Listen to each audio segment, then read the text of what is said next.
بسم الله الرحمن الرحيم الحمد لله رب العالمين الصلاة والسلام على أشرف الأنبياء والمرسلين نبينا وإمامنا محمد وعلى آله وصحبه أجمعين أما بعد حياكم الله mes très chers frères. Aujourd'hui, dans cette soirée du vendredi 11 Rajab 1441, correspondant au 6 mars 2020, je suis très heureux de vous retrouver afin de lire ensemble et de poursuivre notre étude du livre de l'unicité de l'imam Muhammad ibn Abdul Wahhab rahimahullah, qui est décédé en l'an 1206 de l'Hégire.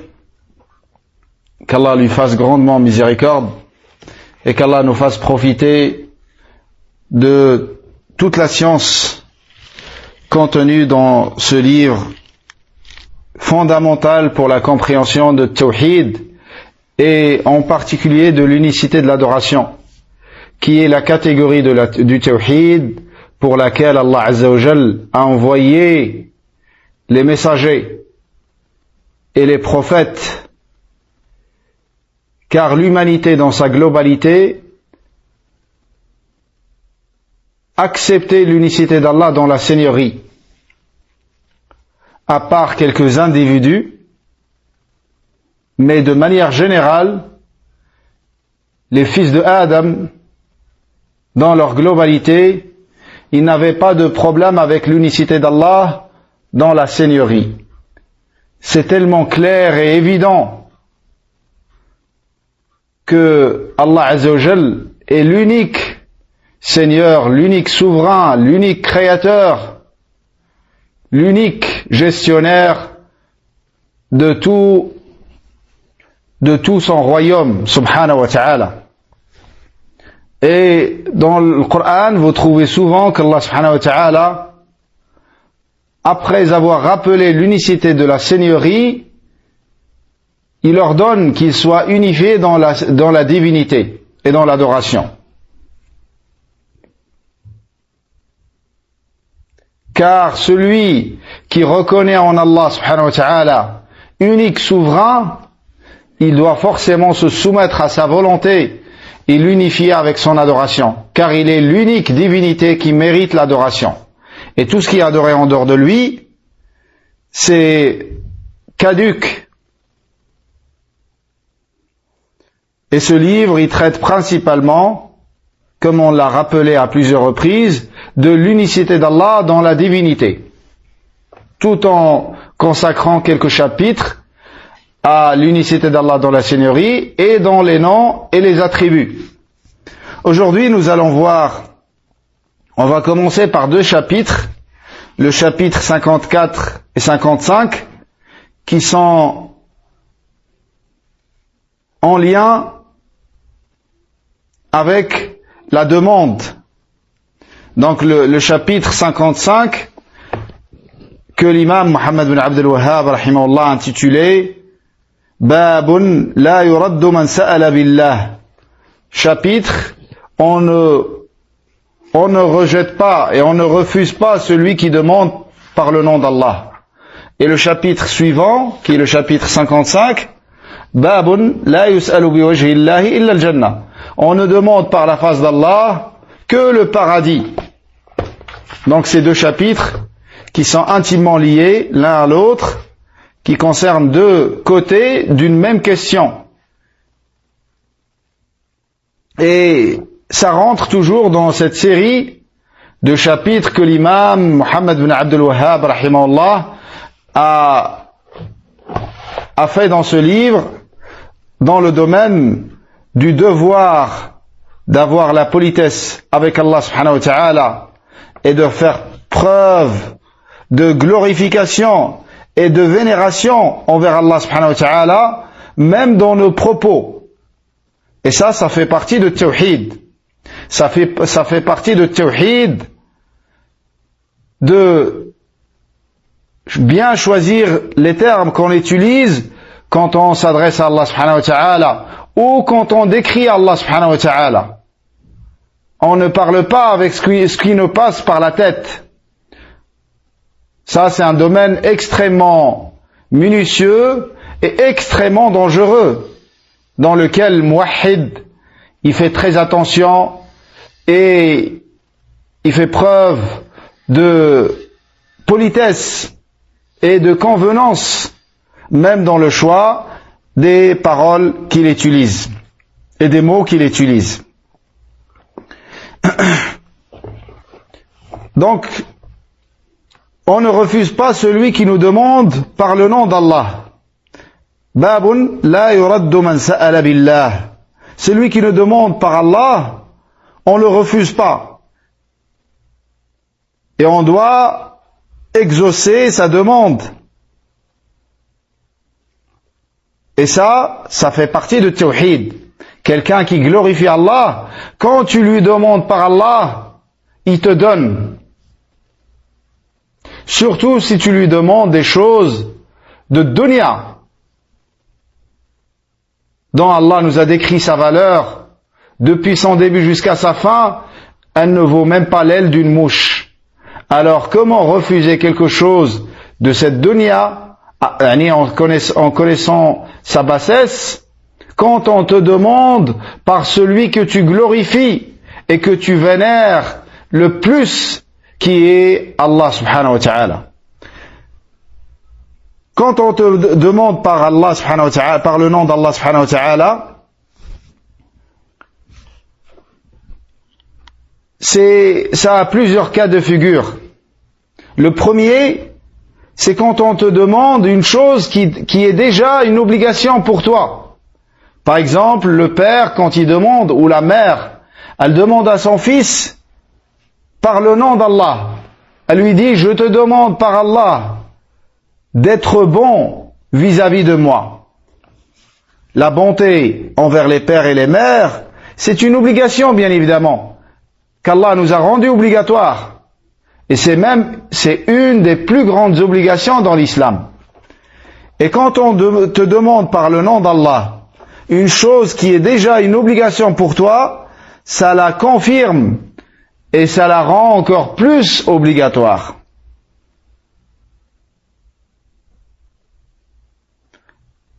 Le deuxième cas de figure, c'est quand on te demande par le nom d'Allah une chose qui est interdite. Par exemple, un homme étranger à ton épouse, c'est pas un de ses maharim, il te dit, je te demande par le nom d'Allah de me montrer le visage de ta femme. Ou il te dit, je te demande par le nom d'Allah de boire ce verre d'alcool. Donc ça, c'est quelque chose qui est déjà interdite à la base. Et le fait de demander par le nom d'Allah ne change rien en le statut de cette chose-là. Et c'est très grave pour quelqu'un qui demande par le nom d'Allah une chose interdite. C'est très grave pour lui. C'est encore plus grave que s'il avait demandé de lui accorder cette chose haram, sans la demander par le nom d'Allah. Mais quand il demande par le nom d'Allah, c'est encore plus grave pour lui, pour celui qui demande. Mais celui à qui on demande, bien évidemment, qui ne doit pas répondre favorablement à cette demande. Le troisième cas, c'est quand quelqu'un te demande par le nom d'Allah une chose dans laquelle il y a une gêne pour toi et dans laquelle il y a un mal pour toi.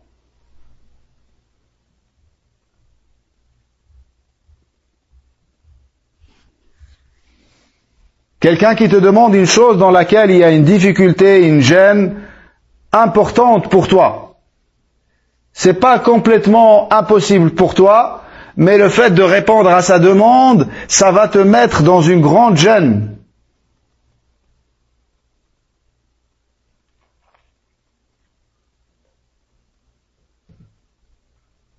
Quelqu'un, par exemple, il te demande, t'as une certaine somme avec laquelle tu veux acheter un médicament pour ton épouse qui est très malade. Et en sortant chercher ce médicament, quelqu'un te croise, il te dit, je te demande par Allah de me donner de cet argent. Ici, tu n'es pas dans l'obligation de répondre. Car la législation d'Allah subhanahu wa ta'ala a interdit le mal. Comme le Nabi sallallahu alayhi wa sallam a dit, ce qui représente une des 5 plus grandes règles de la jurisprudence, القواعد الفقهية الخمس الكبرى لا ضرر ولا ضرار. Tu ne dois pas, t'es pas dans l'obligation d'accepter, de répondre à sa demande, car ça va te mettre dans une gêne. Et par conséquent, tu ne trouveras pas de quoi acheter le médicament pour ton épouse.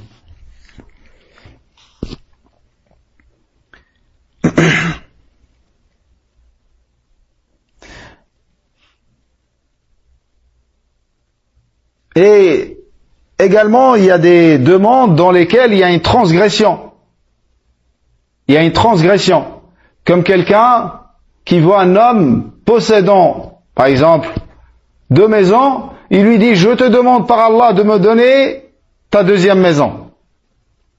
Donc ça, c'est une transgression. Et ce n'est pas autorisé de demander par Allah à des gens des choses comme ça. Également ici, il n'y a pas d'obligation de répondre à sa demande.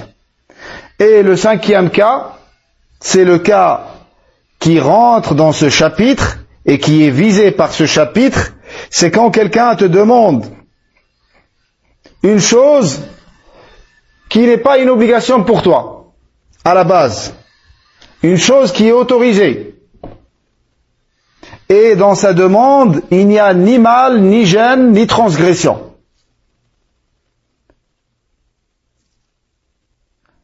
La plupart des savants voient que c'est recommandé de répondre favorablement à sa demande. Et certains savants ont eu l'avis que c'est une obligation, quand toutes ces conditions sont réunies. Ça veut dire, il te demande une chose qui n'est pas une obligation à la base pour toi. Une chose autorisée, ça veut dire elle n'est pas interdite, ni détestable. Et en répondant à sa demande, ça ne te fait pas tomber dans la gêne, ni, sa demande n'est pas une transgression non plus.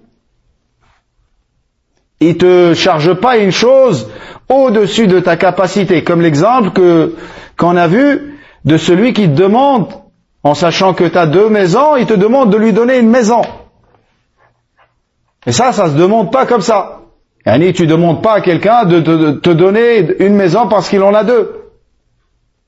On demande des choses dans la mesure du raisonnable. Et on ne charge pas les gens au-dessus de leur capacité en utilisant des expressions qui vont leur imposer de répondre. C'est de ce point de vue que ça a été considéré, ce cas de figure a été considéré comme une transgression. Donc dans le 5e cas de figure, c'est celui qui demande une chose qui n'est pas une obligation à la base. Et il la demande, et il demande une chose autorisée. Par exemple, il te dit, donne-moi 100 dirhams. Je te demande par Allah de me donner 100 dirhams. Toi, tu possèdes cette somme. Ou tu possèdes une somme supérieure à cette somme. Et le fait de lui donner cette somme, ça va te laisser de quoi subvenir à tes obligations et à tes besoins. Et ça va pas te mettre dans une grande gêne. Bien évidemment, donner de l'argent, c'est toujours un effort. C'est pour ça, ça a été un signe de la véracité de la foi. Car l'être humain aime les biens de ce bas monde. Et les donner en sadaqa, ça c'est un signe et c'est une preuve sur la véracité de ta foi.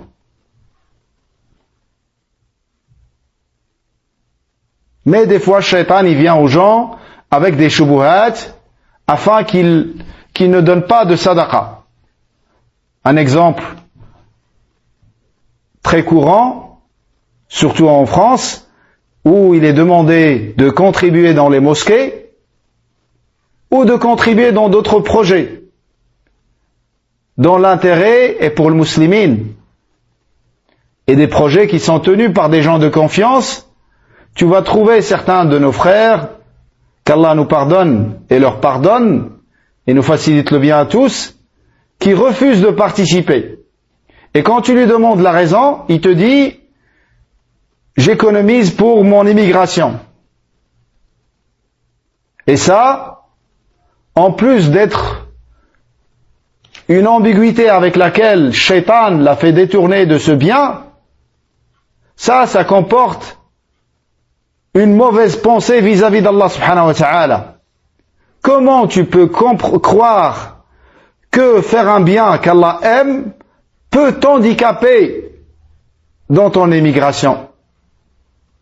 Au minimum, ça sera une grande aide pour toi. Et comme je le dis souvent, comme Allah Azza wa Jal nous l'a dit dans le Coran, que le hijra, l'émigration, les préparatifs qu'il faut faire, c'est déjà les préparatifs de foi, avant les préparatifs matériels. Et ceux qui font le hijra, c'est pas forcément ceux qui ont le plus de moyens, mais c'est ceux qui ont le plus de foi. Car il n'est pas demandé d'avoir une fortune pour pouvoir faire le hijra. Au contraire, le hijra est une cause de richesse. Et ça, beaucoup de frères l'ont vécu eux-mêmes, en faisant des efforts pour Allah subhanahu wa ta'ala et en quittant les terres de mécréance. Après une période de test, Allah Azza wa Jal leur a ouvert les portes de rizq et leur a accordé un rizq en abondance. Et ça, c'est le cas de plusieurs de nos frères et de nos sœurs. Qu'Allah nous raffermisse tous.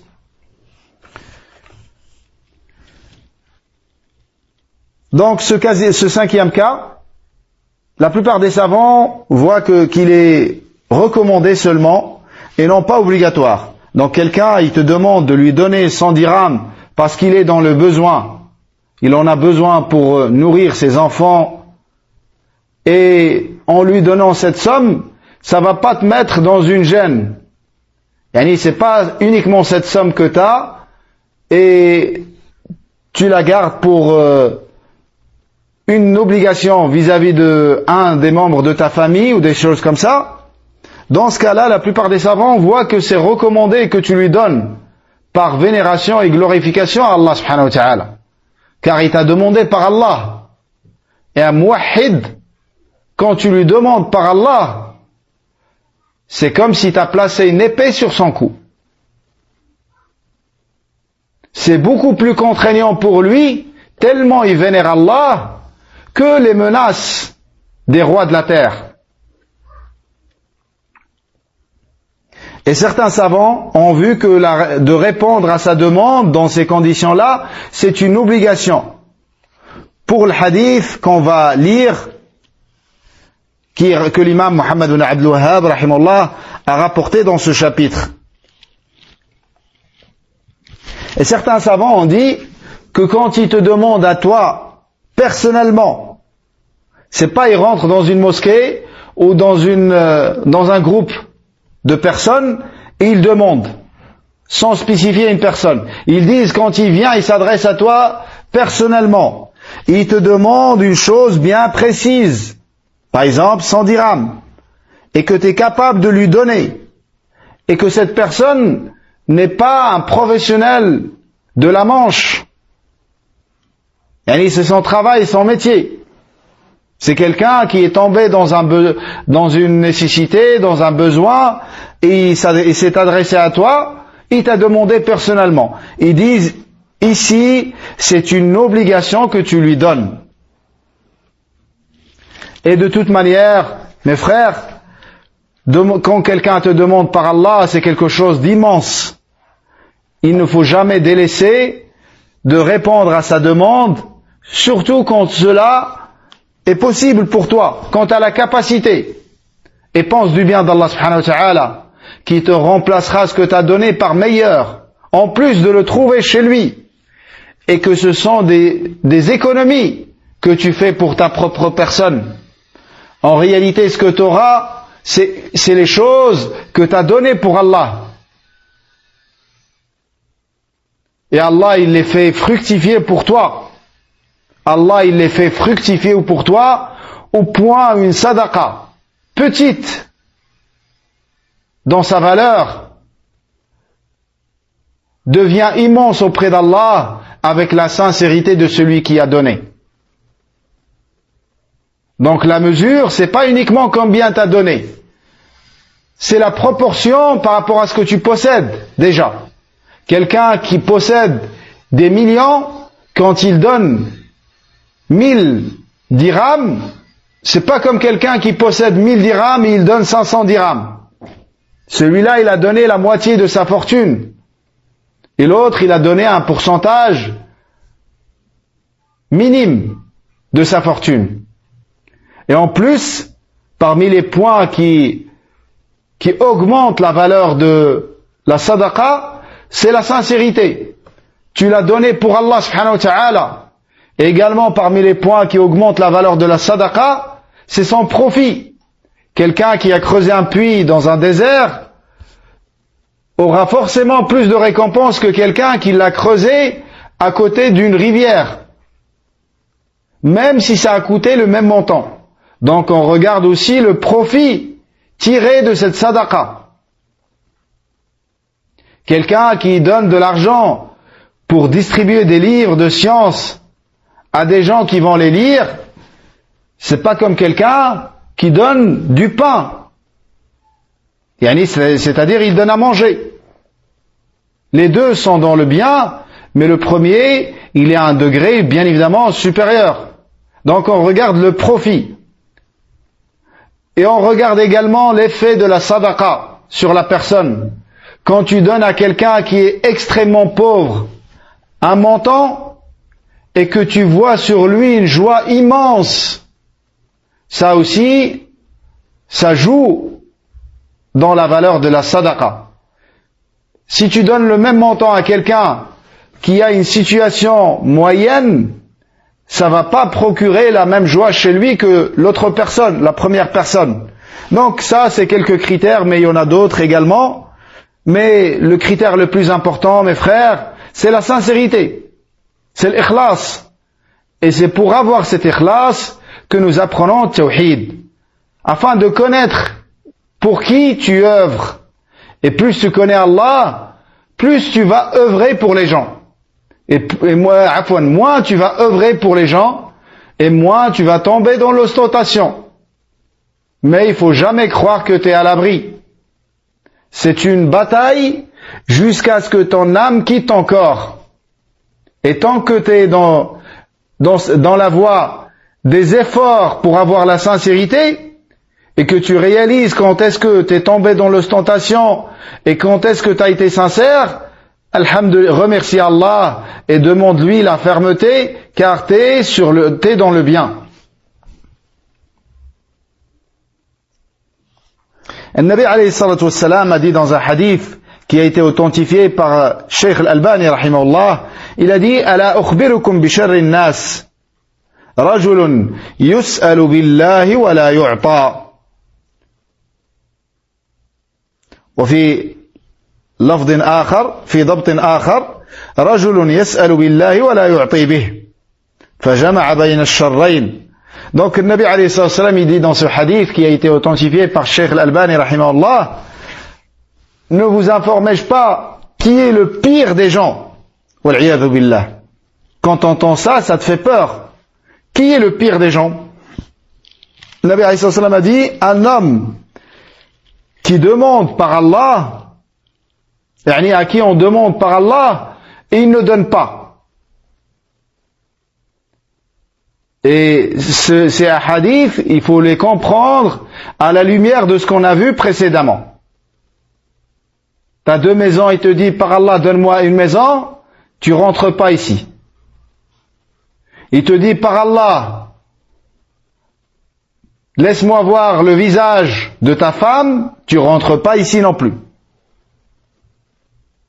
Mais une demande, dont tu as la capacité et dans des choses qui sont autorisées. Et par une personne qui est réellement dans le besoin. Car il y a des gens, ça devient un métier. Et ces gens-là, ils viendront devant Allah avec un visage duquel la chair a été retirée. Wal-'iyadhu billah.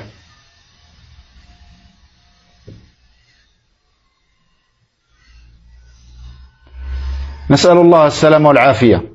Ces gens-là, ils viendront devant Allah, ceux qui demandent, sans être dans le besoin. Car la demande est interdite, mes frères, comme cela a été rapporté dans un hadith authentique, que Cheikh Muqbil rahimahullah a cité dans son livre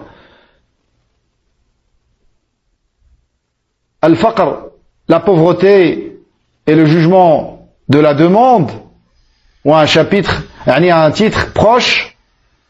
Il a rapporté ces hadiths que chaque croyant se doit de méditer avant de tendre sa main et de demander. La règle de base dans la demande, c'est qu'elle est interdite. Ça, c'est une règle. Et le Nabi alayhi salatu wassalam n'a fait sortir de cette règle que 3 catégories de personnes. Une personne qui ne trouve pas de quoi manger. C'est-à-dire le temps du repas est arrivé et il ne trouve rien. Et le deuxième et le troisième, ce sont des gens qui ont participé dans un bien. Le deuxième, c'est quelqu'un qui a permis la réconciliation entre 2 tribus en ayant donné une somme de son propre argent. Celui-là, il lui est autorisé de demander aux gens jusqu'à récupérer la somme qu'il a donnée. Et ça, c'est pour encourager les gens qui réconcilient entre les gens. Afin qu'ils ne soient pas sanctionnés pour vouloir faire le bien, et il paye en plus de sa poche. S'il veut payer de sa poche, c'est encore meilleur pour lui. Mais il est dans le droit de récupérer la totalité de ce qu'il a donné. Et ça lui suffit comme bonne action d'avoir contribué dans ce bien.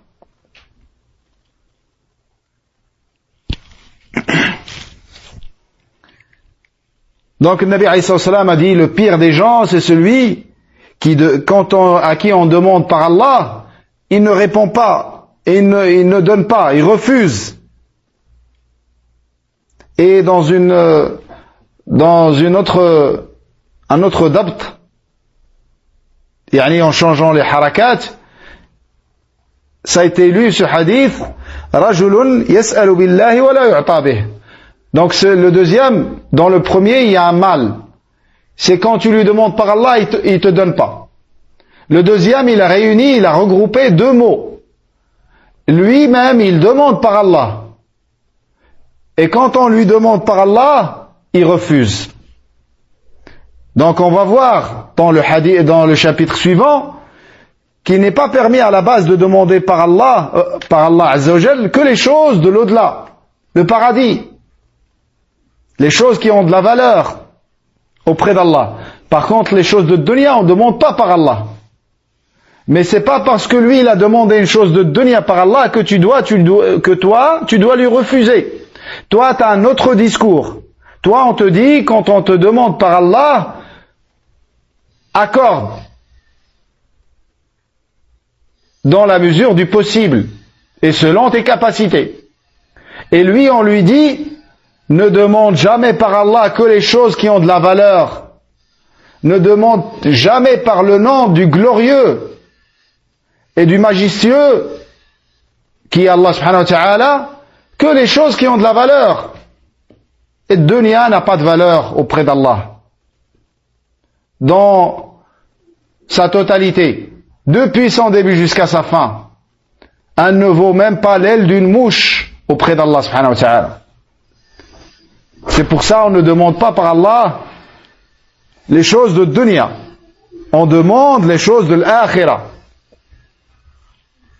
Des choses qui vont être la cause du paradis. Dans un autre hadith, le Nabi alayhi salam a dit, mal'ounun man sa'ala biwajhi Allah وملعون من سئل بوجه الله ثم منع سائله ما لم يسأل هجرا. Donc ce hadith a été jugé par Cheikh Al-Albani rahimahullah. Le Nabi alayhi sallam dit qu'il soit maudit celui qui demande par le visage d'Allah, par la face d'Allah.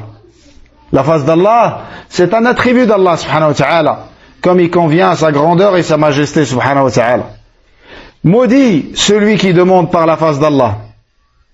Et maudit celui à qui on demande par la face d'Allah et il refuse tant qu'il ne lui demande pas un interdit.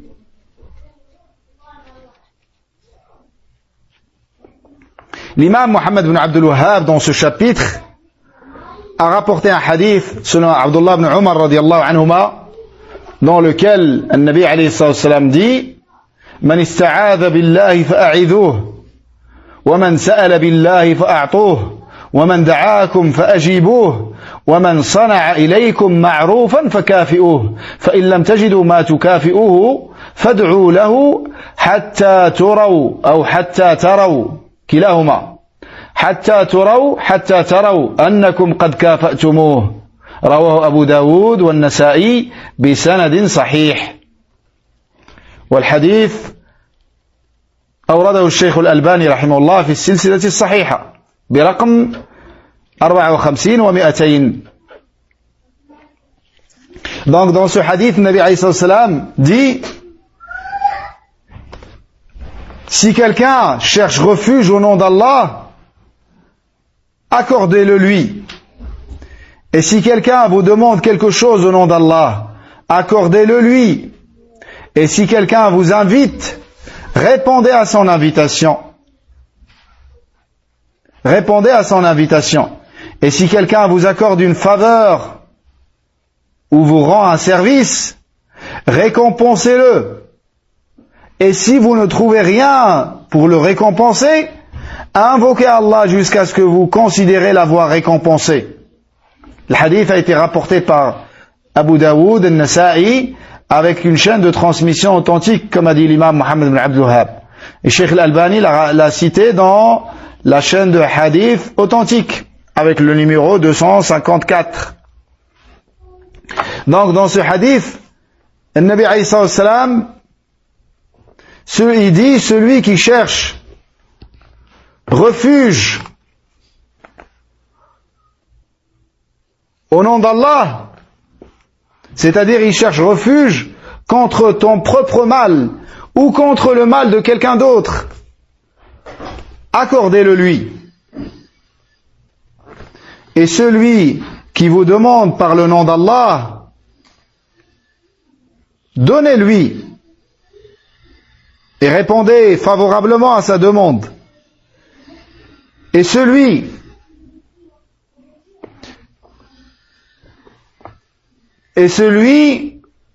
qui vous accorde une faveur, vous rend un service,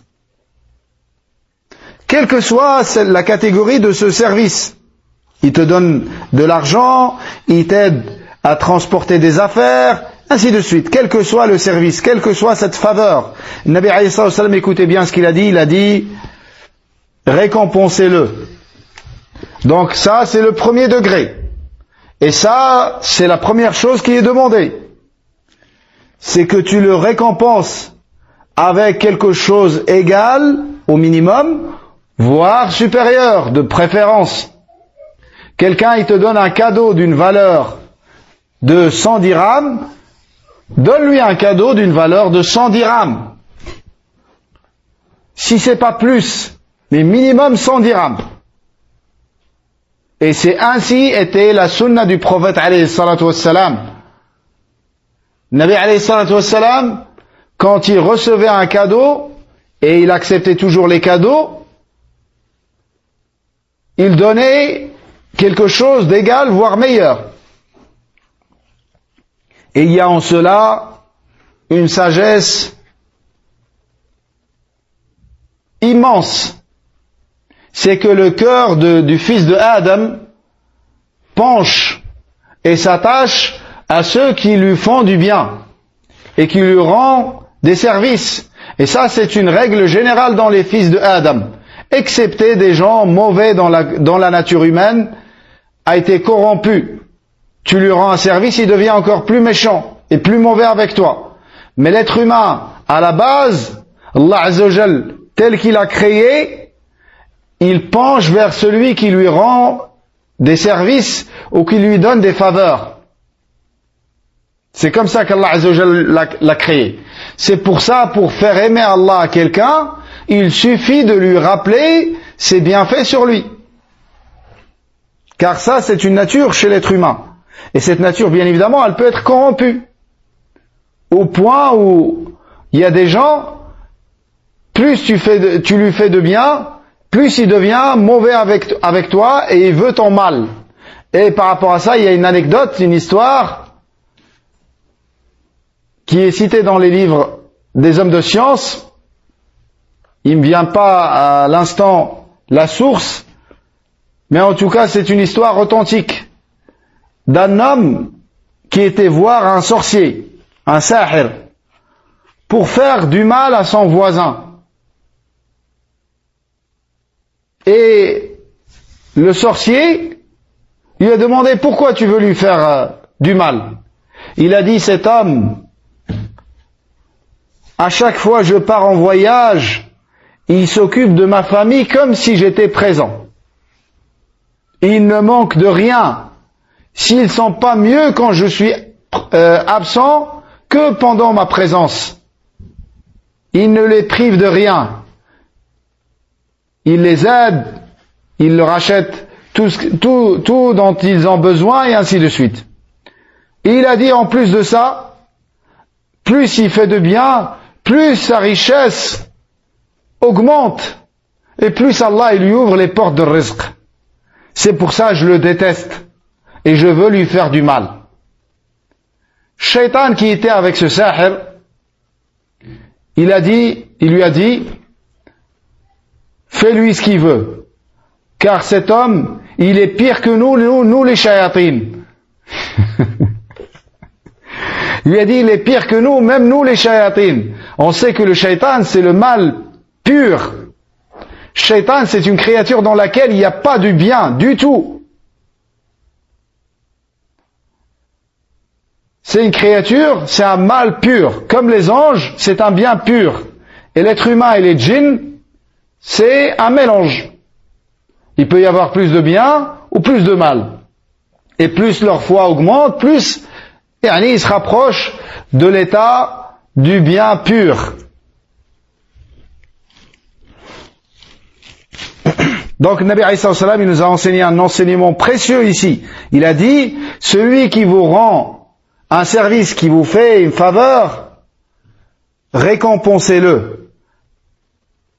Et quand vous ne trouvez pas de quoi le récompenser, c'est à ce moment-là que vous lui faites dua jusqu'à voir que vous l'avez récompensé.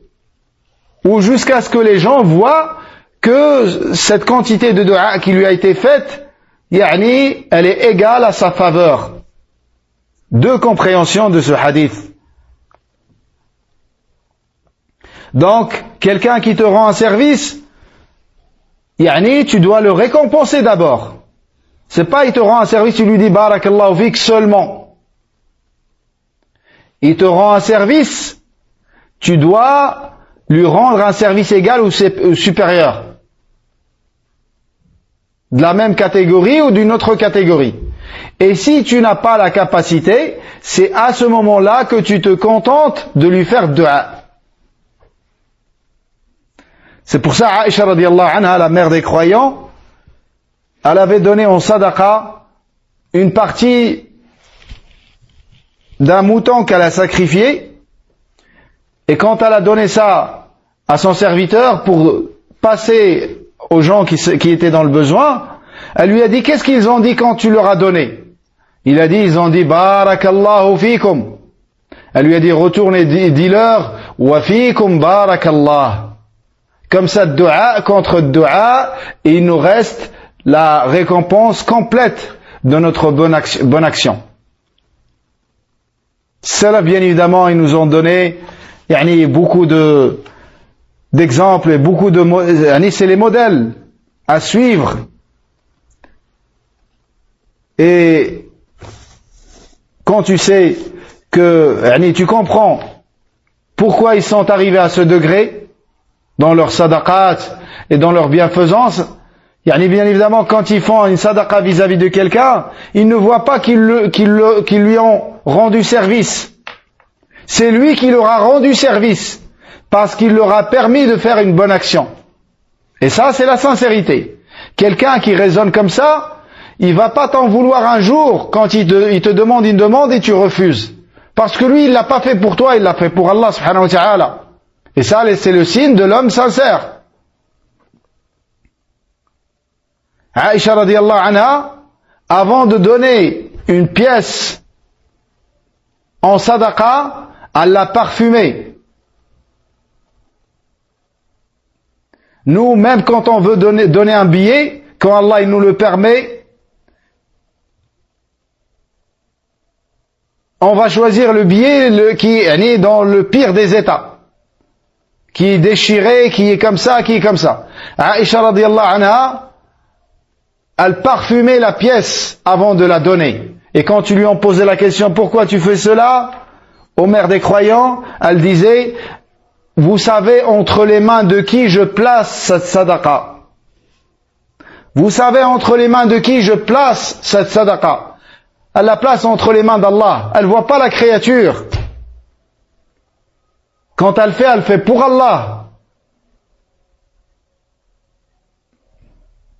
Et les histoires par rapport à ça sont très très nombreuses. Qu'Allah nous accorde la bonne compréhension de notre religion et nous facilite de mettre en application ce que nous apprenons.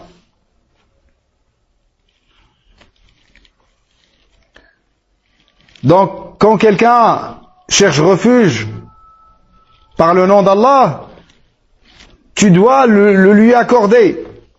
Et ça a été rapporté dans l'authentique de l'imam al-Bukhari, selon la mère des croyants, Aïcha radiyallahu anha, qu'Allah l'agrée et qu'Allah maudisse ceux qui la détestent parmi Rafida. Elle a dit que Umayma ibnatul Jawn, Umayma, c'est une sahabiya radiyallahu anha, qui s'appelle la fille de l'Jawn, un maître de sa tribu, Sayyidun fi qawmih. Quand elle est entrée chez le prophète alayhi salatu wassalam, il l'avait épousée, le Nabi alayhi salatu wassalam.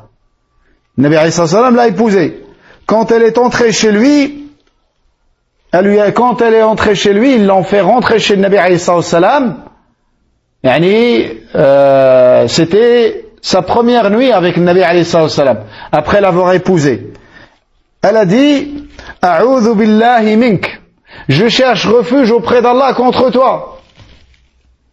Le Nabi alayhi salatu wassalam, qu'est-ce qu'il lui a dit? Il lui a dit, Laqad udhti bi'azim, ilhaqi bi ahlik. Regardez le comportement de Nabi alayhi salatu wassalam. Nous, si une de nos épouses nous dit ça, peut-être on va la rendre mécréante. Mais le Nabi alayhi salatu wassalam a toléré cela car elle était novice dans l'islam. Il lui a dit, t'as cherché refuge auprès du majestueux, du glorieux, Allah subhanahu wa ta'ala. Rejoins ta famille, tout simplement.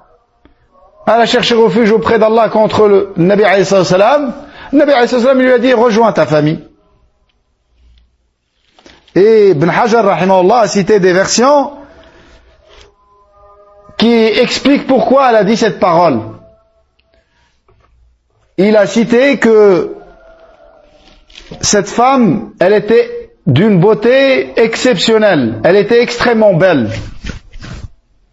Et certains des épouses de Nabi alayhi salatu wassalam quand elles ont vu sa beauté, ils lui ont dit, le Nabi alayhi salam aime quand la femme entre chez lui la première nuit, c'est-à-dire la nuit de la consommation du mariage, qu'elle lui dise A'udhu billahi mink.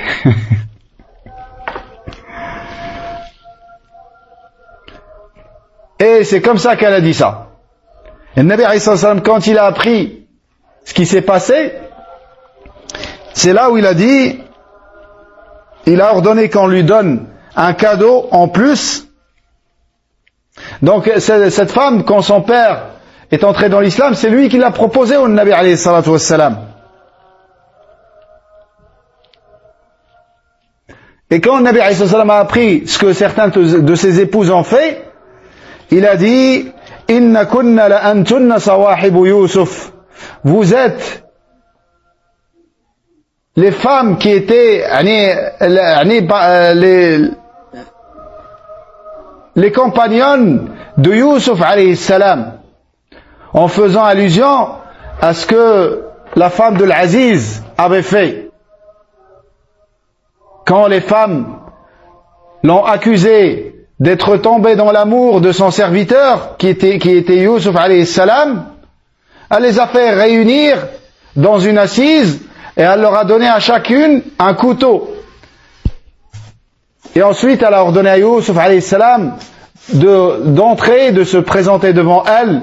Et quand elles l'ont vu, elles se sont coupées les mains sans le sentir. Et elles ont dit ce qu'elles ont dit. C'est-à-dire qu'il y a eu une ruse qui a été utilisée. Et le Nabi alayhi salam regardait comment l'excellence dans le comportement, surtout avec ses épouses. Comment il n'a pas blâmé Umayma ibnatul Jawn, Umayma où il y a des savants qui disent Asma. En tout cas, il ne l'a pas blâmé et au contraire, il lui a donné un cadeau en plus. Il lui a dit de rejoindre sa famille, et même quand il a su ce qui a été fait et pourquoi elle a agi ainsi, il s'est contenté de cette parole. Inna kunna la antunna sawahibu Yusuf.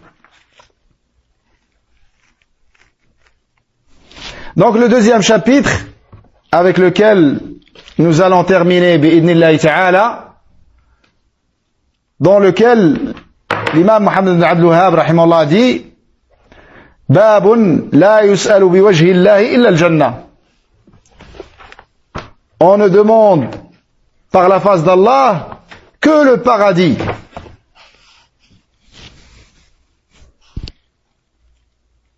Donc on ne demande par le noble visage d'Allah subhanahu wa ta'ala que les choses importantes, les plus importantes, et qui représentent le but ultime du croyant dans ce bas monde, qui est le paradis. Et ceci fait partie des droits de tawhid, des droits du monothéisme.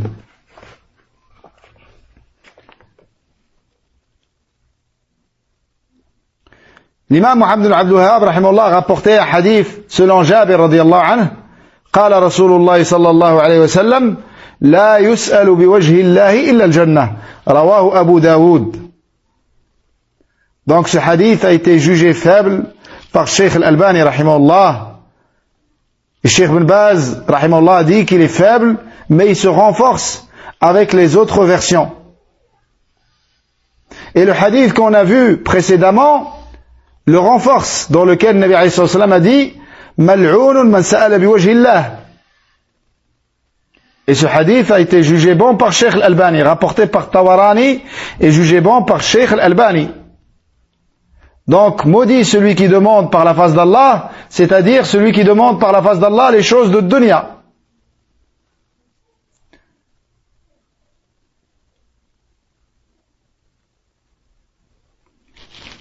Et dans un autre hadith, le Nabi alayhi salam a dit, un sahabi a dit au prophète alayhi salam, Inni as'aluka biwajhi Allahi bima ba'athaka ilayna rabbuna. Je te demande par la face d'Allah, avec quoi notre Seigneur t'a envoyé vers nous. Je te demande par la face d'Allah, avec quoi notre Seigneur t'a envoyé vers nous. Le Nabi alayhi salam lui a dit, avec l'islam. Il ne lui a pas dit pourquoi tu demandes par la face d'Allah. Cela signifie que l'interdiction de demander par la face d'Allah n'est pas absolue. Mais l'interdiction est limitée à demander les choses de la dunya. Mais ce qui est une cause pour le paradis et pour l'au-delà ne rentre pas dedans. Donc quand il a demandé la voie du paradis, Nabi alayhi salam lui a répondu. Il lui a dit, Allah m'a envoyé avec l'islam.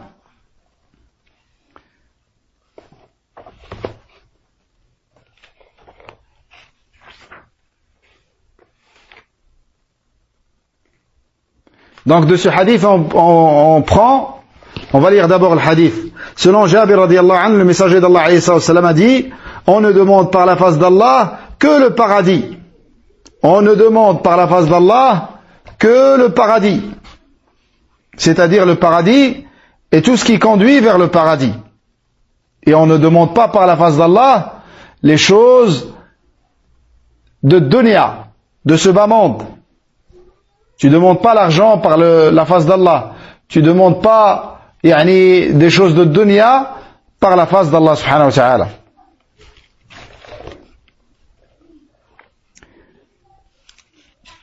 Cheikh Faisal rahimahullah a dit par rapport à ce chapitre, on ne demande par la face d'Allah que le paradis, car c'est le but ultime du croyant.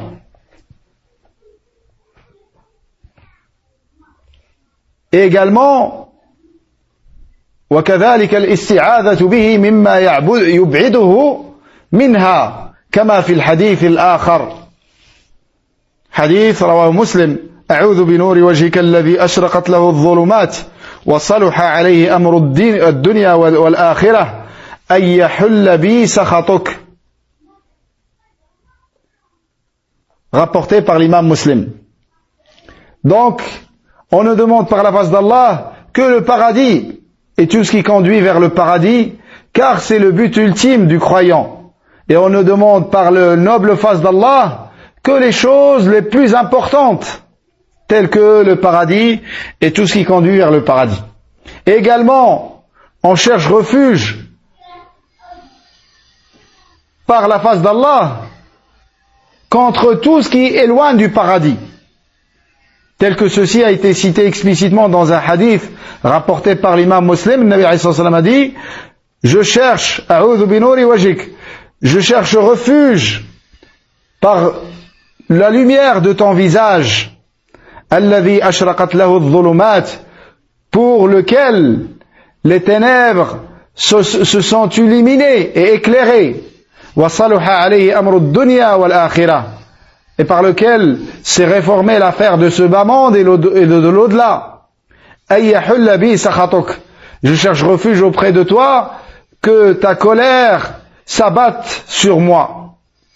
Donc, on cherche par la face d'Allah le paradis, tout ce qui conduit vers le paradis, et également on cherche refuge par le nom d'Allah contre tout ce qui éloigne du paradis et qui peut être une cause de la malédiction d'Allah, de sa colère et de son désagrément, subhanahu wa ta'ala.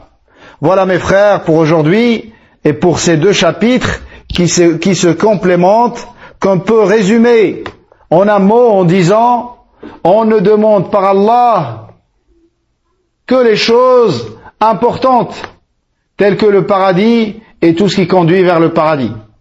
Et quand quelqu'un te demande par le nom d'Allah, accorde-lui sa demande dans la mesure du possible et de ce qui est dans ta capacité. Voilà mes frères, هذا والله تعالى أعلى وأعلم. سبحانك اللهم وبحمدك أشهد أن لا إله إلا أنت أستغفرك وأتوب إليك والسلام عليكم ورحمة الله وبركاته.